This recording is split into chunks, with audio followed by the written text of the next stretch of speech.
Hello there and welcome to my channel, Novice Modelling in a Midlife Crisis. My name is Andy and today we're going to do a what's in the box kit review on my Dragon Hetzer Command version. It's kit number 6060. Now I'm actually filming this in Mikey's Model Barn in Cornwall. You may have seen some of the videos we've been uploading recently about this amazing collection of 5,000 kits. And we're going to be doing this slightly differently to how I normally do them, because obviously the kit does not belong to me, so I'm not going to be taking the parts out of the bag for very close inspection. Sorry about that, just them's the breaks.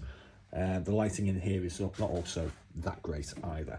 So we're going to read out the information provided by Dragon about this vehicle.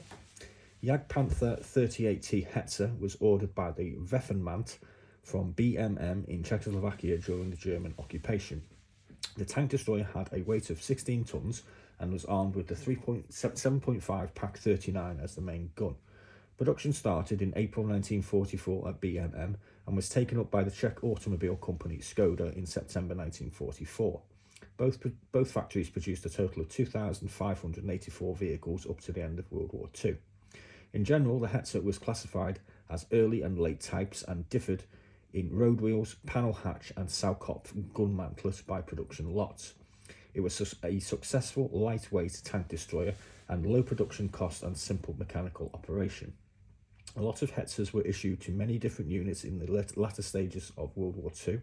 They were involved in hard combat actions on both eastern and western fronts. Despite poor armour and very cramped interior, it was recorded that a Hetzer even destroyed a Soviet heavy tank with JS-2. Okay, so let's put the box out of the way and we'll get into the instructions and we'll have a look at the parts shortly. So, see if we can zoom that in a bit. Okay, so we'll first start off, we're going to look at section 1, and the instructions are quite big and there's not too much going on. It appears in the instructions, which is kind of handy for a novice, but Dragon kits are a little bit more complicated. I think most people are aware because they come with linked tracks, so novices beware, obviously. In window 1, we're going to be putting the drive sprockets together here and here, and we're going to attach them along this hull. There are some small clamps to attach which hold the running gear for the road wheels. Sorry, you got shot there, aren't you? Wasn't paying attention. So we're just going to attach the road wheels on here, on section 3. You can see the little clamps to go on.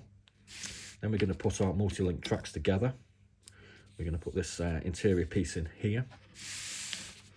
Section 5, we're going to be looking at these sort of running boards. We have a few small parts to go on, like a little toolbox possibly. And our jack and our clippers go on there as well. Moving on to 6. We're going to be looking at the armoured hull cover. These rear access panels are going to be going on also. Number 7, we're going to attach our barrel into our mantlet. Section 8, we're going to be putting some more hatches, etc. on. We've also got a heavy machine gun to attach. Section 9, we've got some spare tracks to go on the front, some vents, some spare tracks to go on the rear, and then we're going to actually put the top of the hull on in section 11. Doesn't look that complicated apart from the tracks, to be quite honest with you. Section 12, we're going to put the exhaust system on. A few small pieces to go on also. Section 13, we're going to build and paint our 2 figures that come with this. And in section 14, we're going to attach the commander's radio, which differs it obviously from some of the other variants. We have an unknown unit in Germany, 1945, with this rather interesting sort of blue and grey marking. I'm kind of going to assume that was winter, but not exactly certain. And there we go. Otherwise you can paint it up, and as you can see, copyright 1996, so this is kind of an old kit, I suppose you could say. So there's our quick look at the instructions. Pop that out of the way.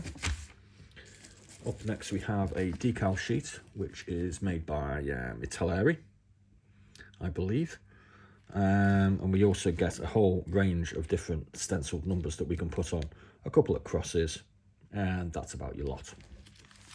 I said I think the buyer Teleri because this little piece of paper came in with a Teleri on it, so you do say made in Italy. So let's have a look at the parts on the sprue. Like I said, these are all going to be in the plastic, but we'll try and zoom in as best we can. We have a total of 4 figures, apparently. Apparently get a machine gun team at the front as well. Didn't realise that. So there we go. We get that little machine gun team at the front as well with the Panzerfaust. So that's all right. You get 4 figures with this as well. So let's twist them onto this side. We also get a bit of photo etch going on here, which is blocking our view. And as their early production dragon figures, these are all pretty good. There's quite a lot of detail going on. Let's just zoom that in a bit. You do get a bit of glare off the plastic, I'm afraid. But we can see they've got a decent amount of detail. We've got lots of creases and what have you going on. We've got some vaguely interesting looking faces. We've got a few extra accessories as well, like this submachine gun. We've got some pistols and whatnot as well. So we've got a bit to be going on there with the figures.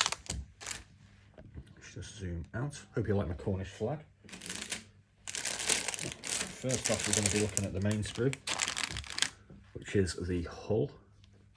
And as we can see, we've got the bottom section here, which has some access points, all riveted off. Not much going on the sides. The top of the hull has a whole load of rivets on it as well.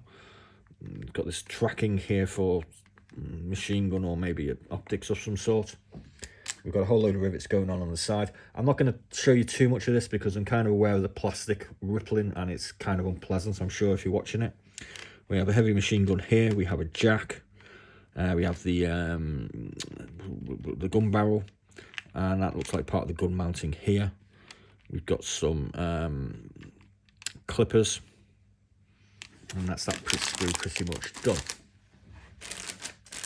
Next up, unfortunately, we've got 2 sprues in the bag, so we're just going to have to try and make do. Here, let's just zoom in a little bit. You can see you've got a load of access points on this rear hatch and this grating. We've got 2 options on the mantlets. It did say in the instruction sheet something about different mantlets. And there's the gun part coming out. On this other side, there's not really much I can do about this. We've got some detail on this part here, which I'm going to be guessing is part of the rear. Probably wrong. And we've got the exhaust system we can see here. Can't really identify particularly well what a lot of these pieces are because it's in the back, but that's the best we can do with that, I'm afraid. Oh, here come the tracks. Lovely jubbly. Let's just zoom out a little bit. We get a whole load of these click together tracks. There are 4 sprues in here in total, and we also get our running wheels and our rear drive sprocket as well. We also get a whole bunch of the suspension springs and other parts as well. But they appear to be 4 completely identical sprues in that baggie. Then we've got 2 more small baggies to go, so this is going to be a relatively quick video. In this one we have this rather delicate looking antenna setup. And in this one we have some different road wheels as well. And another one of these parts here. So there's obviously a couple of options in building this particular kit. So there we go, all done and dusted in about 9 minutes. Hope you enjoyed that. Quick little look at a Hetzer Command version by Dragon, kit number 6060. And as you're aware, I'm at Mikey's at the moment. I'm reviewing some of his kits, and a lot of these will be coming up for sale over the next year. We'll be looking for a way to sort of communicate with you guys as to what he's got, and offering you the option to go and peruse his eBay site when he returns from his next excursion abroad. So thanks very much for watching. Please do like and subscribe, and as always, be seeing you.